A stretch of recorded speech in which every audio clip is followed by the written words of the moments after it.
ప్రజలకు న్యాయం జరిగే విధంగా ఏమేం చేయాలో చేసుకుంటూ ముందుకొచ్చాం.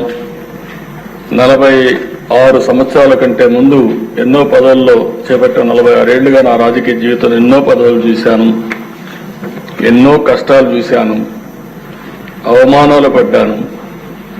కడాన నా మీద క్లేమోర్ మైన్స్ 24 బ్లాస్ట్ చేస్తే సాక్షాత్ వెంకటేశ్వర స్వామి నన్ను కాపాడాడు, ప్రాణభిక్ష పెట్టాడు, పునర్జన్మ కల్పించాడు.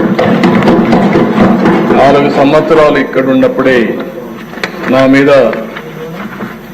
చాలా దారుణంగా కుటుంబ సభ్యుల్ని అవమానపరిచే విధంగా మాట్లాడితే నా జీవితంలో ప్రాణానికి కూడా భయపడలేదు. కానీ ఆ సమయంలో ఒక బాధ ఆవేదన కలిగింది.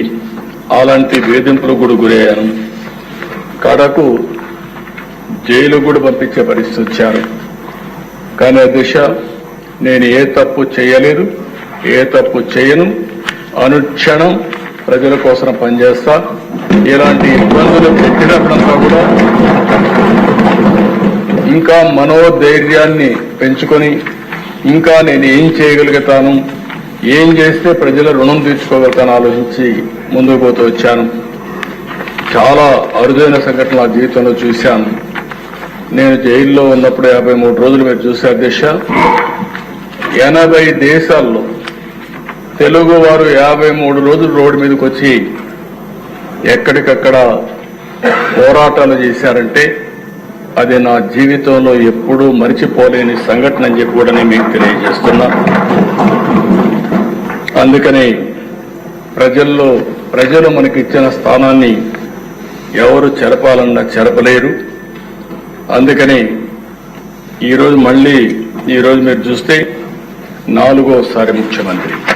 ఇది అరుదైన అనుభవం. 4వసారి ముఖ్యమంత్రి అయ్యాం. అవినీతి, డబ్బులు గాని, కులం గాని, మతం గాని, ప్రాంతం గాని, వర్గం వంటి అంశాలు తీవ్రంగా ప్రభావితం చేస్తున్న ఈ రోజుల్లో నా మీద ఈ నమ్మకం పెట్టుకున్నారంటే అది నా జీవితంలో ఎప్పుడు మరిచిపోలేనని చెప్పి కూడా నేను మీకు తెలియజేస్తున్నా. అధికారం నాకు కొత్త కాదు, సీఎం కుర్చీ అంతకంటే కొత్త కాదు, కేంద్ర రాజకీయాలు కూడా నాకు కొత్త కాదు. తెలుగుదేశం పార్టీ ఒక ప్రాంతీయ పార్టీగా ఉండి దేశ రాజకీయాల్లో కీలక పాత్ర అనేక సందర్భాల్లో పోషించాం. అది తెలుగుదేశం పార్టీ చరిత్ర అని చెప్పి కూడా నేను మీకు తెలియజేస్తున్నాను. ఇన్ని చూసిన నాకు ఈరోజు మీరు చూస్తే అధ్యక్ష 95లో మొట్టమొదటిసారి ముఖ్యమంత్రి అయ్యాను. మళ్ళీ 99లోనే కంటిన్యూ అయ్యాను. 2014లో ముఖ్యమంత్రి అయ్యాను. 2024లో మళ్ళా ముఖ్యమంత్రి అయ్యాను. కానీ ఇలాంటి పరిస్థితి నా జీవితంలో ఎప్పుడు చూడలేదు. ఈరోజు ఎంత తవ్వితే అన్ని అవకతవకలు కానీ భయంకరమైన విషయాలు వచ్చే పరిస్థితి వస్తూ ఉంది. అందుకే మనకంటే ప్రజలు ఎక్కువ ఆలోచించారు. వాళ్ళు ఏదైతే ఆలోచించారో దాని పర్యవసానమే మొన్న మనకిచ్చినటువంటి తీర్పు. అయితే అధ్యక్ష, విధ్వంసమైన వ్యవస్థలు, గాడి తప్పిన యంత్రాంగం, గత ప్రభుత్వం యొక్క అప్పులు, తప్పులు, పాపాలు, నేరాలు ఈ ప్రభుత్వానికి ఒక సవాళ్లుగా తయారైనాయి. జూన్ 12న ప్రభుత్వ అధికారం చేపట్టి ఆ రోజు చూస్తే రాష్ట్రం ఒక వెంటిలేటర్ పైన ఉంది. కొంతమంది నన్ను అడిగారు, మీరు ముఖ్యమంత్రి అవుతారు, అయిన తర్వాత ఈ రాష్ట్రాన్ని బాగు చేస్తారా, చేయగలుగుతామనే నమ్మకం మీకుందని అడిగారు. నేను ఒకటే చెప్పాను, నేను పారిపోలేను.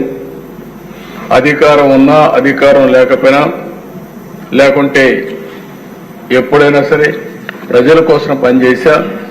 ఇప్పుడు కూడా అలాంటి సవాల్ని నేను స్వీకరించి మళ్లీ ప్రజలు నిలబెట్టగలిగితే అదే నాకు కావాలి, అది చేసి తీరతానని ఆ రోజు ప్రతిజ్ఞ చేసి ముందుకు వచ్చానని చెప్పి నేను తెలియజేస్తున్నాను. అలాంటి పరిస్థితుల్లో ఈ రాష్ట్రానికి ఒక విజ్ఞతతో ప్రజలు ప్రవర్తించారు. ఆ విజ్ఞత మీరు చూస్తే కీలకమైన సమయంలో 21 ఎంపీలను గెలిపించారు ఎన్డీఏ కూటమి అభ్యర్థుల్ని. దీనివల్ల ఢిల్లీలో